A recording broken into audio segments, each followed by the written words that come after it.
नमस्कार, मी धनंजय सानप द ॲग्रोमॅन शोमध्ये तुमचं स्वागत। राज्याचे मुख्यमंत्री देवेंद्र फडणवीस यांनी 2026-27च्या अर्थसंकल्पामध्ये शेतकऱ्यांची 2 लाख रुपयांपर्यंत कर्जमाफी करण्याची घोषणा केलेली आहे। त्यामुळे शेतकरी कर्जमाफीची प्रत्यक्ष अंमलबजावणी राज्य सरकारकडून कधी सुरू होणार याकडे शेतकरी लक्ष देऊन बसलेले आहेत। कर्जमाफीसाठी नेमण्यात आलेल्या परदेशी समितीने अहवाल सादर केल्याची माहिती राज्याचे मुख्यमंत्री देवेंद्र फडणवीस यांनी नुकतीच दिलेली आहे। त्यामुळे आता कर्जमाफीची अंमलबजावणी कधीपासून सुरू होणार, अटी निकष घातले जाणार का, याबाबत शेतकऱ्यांच्या मनात काही प्रश्न उपस्थित झालेले आहेत। तर परदेशी समितीचा अहवाल राज्य सरकार चर्चेसाठी सार्वत्रिक करणार का, या संदर्भात सुद्धा राज्य सरकारकडे शेतकरी संघटनांनी मागणी केली आहे। मग कर्जमाफीबद्दल नेमकं काय घडतंय, मंत्रिमंडळ बैठकीत कर्जमाफीसाठी नेमण्यात आलेल्या समितीचा अहवाल कधी सादर केला जाणार, कर्जमाफीसाठी काही निकष लावले जातील का, याबद्दल नेमकी काय सध्या चर्चा सुरू आहे, सगळं काही जाणून घेऊयात आजच्या द ॲग्रोवन शोमधून। त्यामुळे तुम्ही व्हिडिओ शेवटपर्यंत नक्की बघा।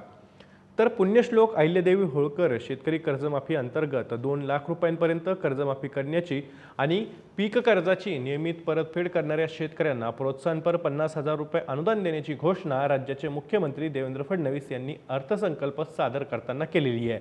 त्यामुळे शेतकऱ्यांना कर्जमाफीची प्रत्यक्ष अंमलबजावणी कधी सुरू होईल याची प्रतीक्षा आहे। खरं तर कालपासून म्हणजेच रविवारपासून माध्यमांमध्ये कर्जमाफीच्या बातम्या फिरू लागल्यात। या बातम्यांमध्ये 35 लाख शेतकऱ्यांना कर्जमाफी दिली जाईल, त्यासाठी 17 ते 18 हजार कोटी रुपयांचा भार राज्य सरकारच्या तिजोरीवरती पडेल अशी शक्यता वर्तवली जाते। पण अद्यापही परदेशी समितीचा अहवाल राज्य सरकारनं मंत्रिमंडळ बैठकीत सादर केलेला नाही आहे। भलेही मुख्यमंत्री देवेंद्र फडणवीस यांच्याकडे तो अहवाल असला तरी अद्यापही मंत्रिमंडळ बैठकीत त्यावरती चर्चा होणं बाकीच आहे आणि त्यामुळे त्याबाबतही प्रश्न उपस्थित केला जातोय की मंत्रिमंडळ बैठकीत हा अहवाल कधी सादर केला जाणार। कदाचित उद्याच्या मंत्रिमंडळ बैठकीत सुद्धा कर्जमाफीचा अहवाल सादर होण्याची शक्यता व्यक्त केली जाते।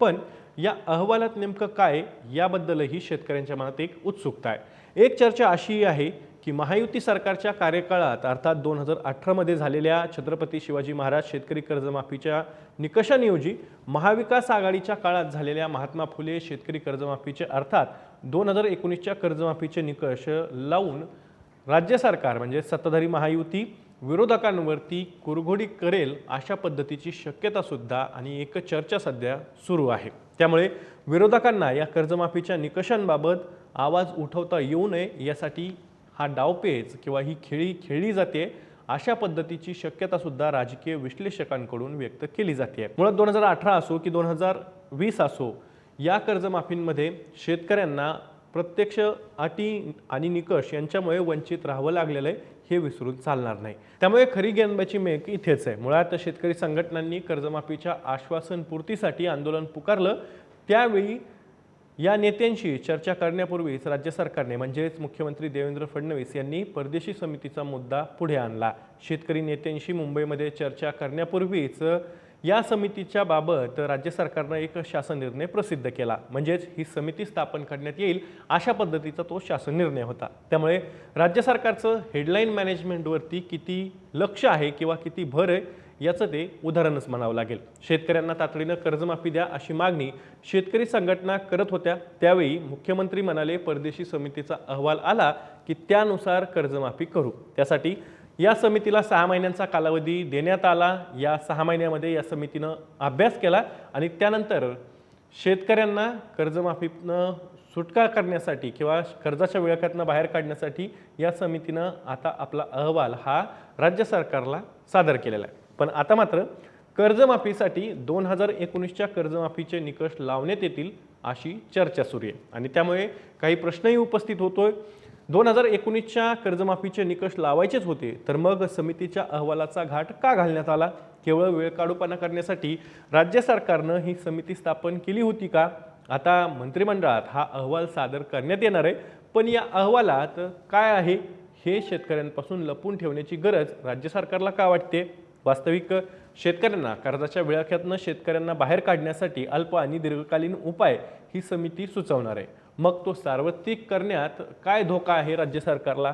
त्यामुळे राज्य सरकार या कर्जमाफीत अटी निकषांची किंवा शर्तींची पाचर मारून कमीत कमी शेतकरी कर्जमाफीसाठी पात्र ठरावेत अशी काही खेळी करू पाहते का, असा संशय सुद्धा आणि एक शंका सुद्धा शेतकरी आणि शेतकरी नेत्यांकडून उपस्थित केली जाते।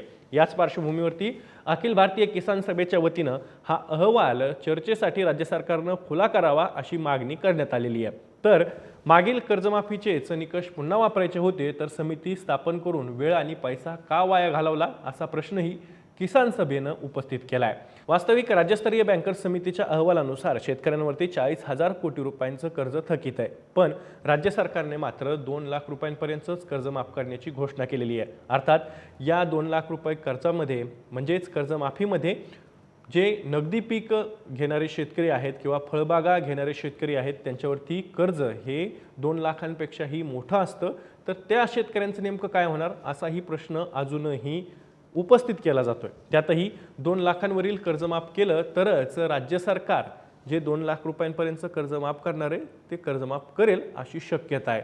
तर दुसरीकडे 35 लाख शेतकऱ्यांचं 17 ते 18 हजार कोटी रुपयांसाठीच कर्जमाफी केली जाईल अशी सुद्धा एक चर्चा सुरू आहे। वास्तविक मुख्यमंत्री देवेंद्र फडणवीस यांनी 2024च्या विधानसभा निवडणुकीत संपूर्ण कर्जमाफी अर्थात 7/12 कोरा कोरा कोरा करण्याचं आश्वासन दिलेलं आहे, पण तरीही आता मात्र राज्य सरकारकडून अटी शर्ती आणि निकषांचा खेळ खेळण्यात येईल की काय अशी शंका शेतकरी संघटनांनी उपस्थित केली आहे। आणि त्यामुळेच परदेशी समितीचा अहवाल चर्चेसाठी राज्य सरकारने खुला करावा अशी मागणी सुद्धा शेतकरी संघटनांकडून आणि शेतकरी नेत्यांकडून केली जाते।